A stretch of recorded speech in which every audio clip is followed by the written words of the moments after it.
नमस्कार प्यारे विद्यार्थियों, स्वागत है आपका आपके अपने चैनल स्कूल गुरुजी में। देखिए आज संस्कृत विषय का पेपर सॉल्यूशन करवाने वाला हूं, जो कि आपके एग्जाम के लिए बहुत इंपॉर्टेंट होगा। 100% है वो इंपॉर्टेंट साबित होगा। कक्षा 8 का सत्र देख सकते हो, 2024-25 का एकदम रियल पेपर है और हूबहू आपके एग्जाम में सारे प्रश्न आपको देखने को मिलेंगे। आज मैं सभी प्रश्नों के आंसर बताऊंगा, पूरा सॉल्यूशन करवा दूंगा। बस आपसे रिक्वेस्ट है कि आप अगर आप बाकी विद्यार्थियों से काफ़ी अच्छा स्कोर करना चाहते हैं और कक्षा में टॉप आना चाहते हैं तो इस प्रश्न पत्र को आपको याद करना होगा। ठीक है, वीडियो को लास्ट तक आप ज़रूर देखिएगा और अगर आप चैनल पर नए हो तो चैनल को आप ज़रूर सब्सक्राइब कीजिएगा।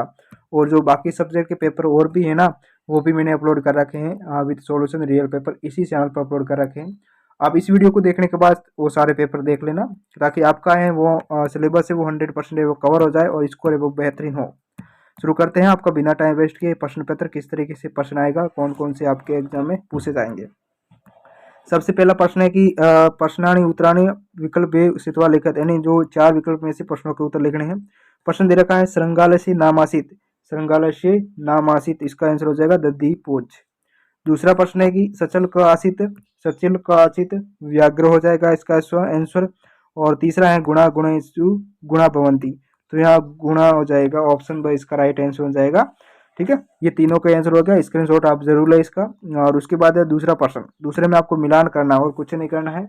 इसमें क्या हो जाएगा, त्रिवर्षीय पुत्री हो जाएगा और एताद्वेषीय भी सिलभी भी हो जाएगा। और देखो मुझे संस्कृत पढ़ने में दिक्कत हो सकती है क्योंकि मैं संस्कृत का टीचर नहीं हूँ। विद्यार्थी मेरे द्वारा मुझे किसी टीचर के द्वारा प्रोवाइड किया है पेपर कि या आप बता देना कि एग्जाम में पूछा जाएगा।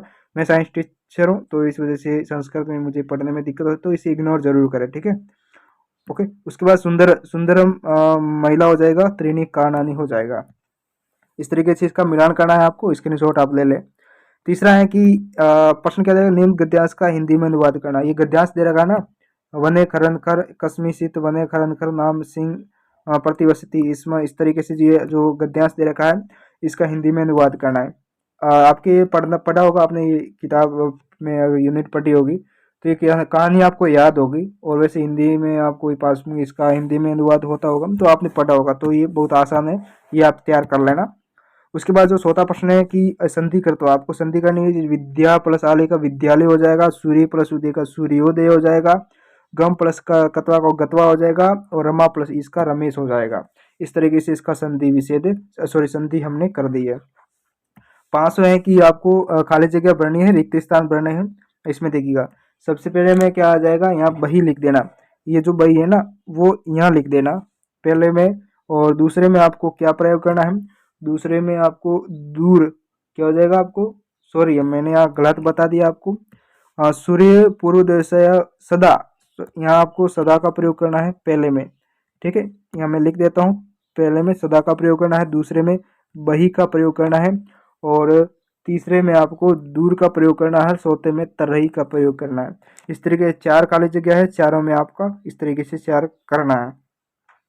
और उसके बाद 6वां प्रश्न है क्या दे रखा है कि निम्न शब्दों के अर्थ हिंदी में लिखना। मात्र जाया, मात्र जाया नहीं है बात्र जाया, जो बात्र जाता है उसे भाभी कहते हैं।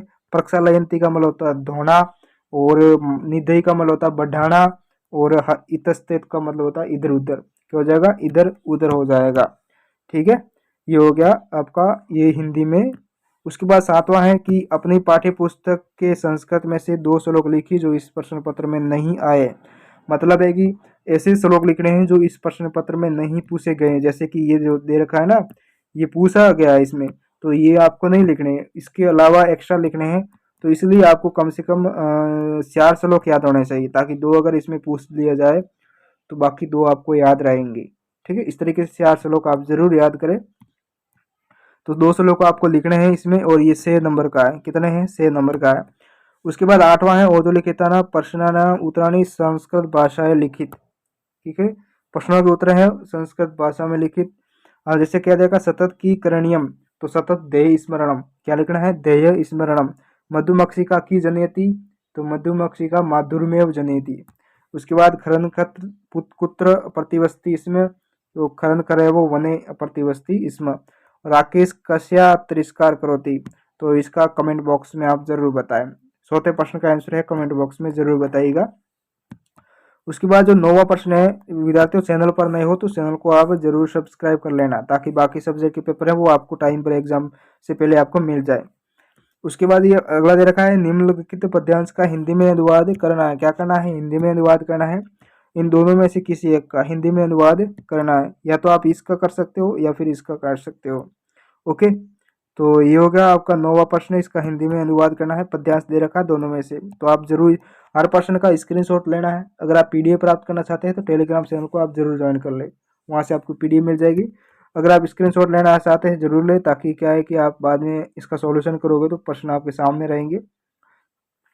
10वां प्रश्न है कि निर्देशानुसार पदानी स्वीकृति उद्यानम विषय निबंध लेखन।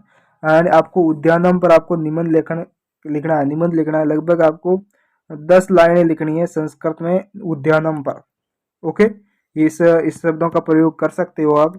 विद्यालय समीपे वृक्षा खगा पुष्पाणि प्रमाणाएं, इस तरीके से इन शब्दों का प्रयोग करके आप 5 से 10 वाक्य लिखने हैं आपको उद्यानम पर। उसके बाद पठ धातु लट लकार लिखना है आपको, पठ धातु का लट लकार लिखना है। और उसके बाद जो 12वां है और अंतिम प्रश्न है कि मंजूषा प्रदत्त शब्दाना सहायता व काकशी साथुरतम पूरित्वा लिखत। तो काकशी सार्थोत्तम जो कहानी है तो इसको आपको पूरा करना है। इसको देख सकते हो, ये पूरी कहानी यहाँ जो है इस खाली जगह को भरना है। और खाली जगह के जो मंजूषा में इसका जो शब्दों का प्रयोग कर रखा है ना, इसका आपको प्रयोग करना है इसके अंदर, इसको भरना है पूरा, जो कि बहुत आसान रहेगा आपके लिए। अगर आपने इसे पढ़ा है, कहानी किताबों में पढ़ा है, तो आपके लिए बहुत आसान रहेगी, क्योंकि ये तो बहुत आपको आते होंगे। और ये होगा लास्ट वाला, ये क्वेश्चन यही था 12वां। उसके बाद ये पूरा संस्कृत का पेपर हो गया और बाकी सब्जेक्ट के पेपर भी मैंने अपलोड कर रखे हैं। उम्मीद करता हूँ कि इस वीडियो को आपने लास्ट तक देखा होगा।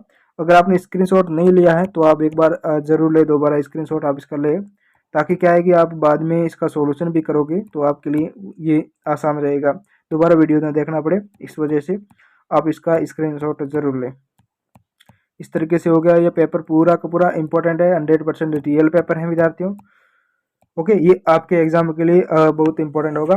अगर आप बाकी विद्यार्थियों से बहुत अच्छा स्कोर करना चाहते हैं तो इन सारे प्रश्न पत्र को ही आपको याद करके ही जाना होगा, यही पूछे जाएंगे, जो कि मैंने अपलोड कर रखे हैं इसी चैनल पर सभी के सभी। और चैनल को भी आप जरूर सब्सक्राइब कर लीजिएगा।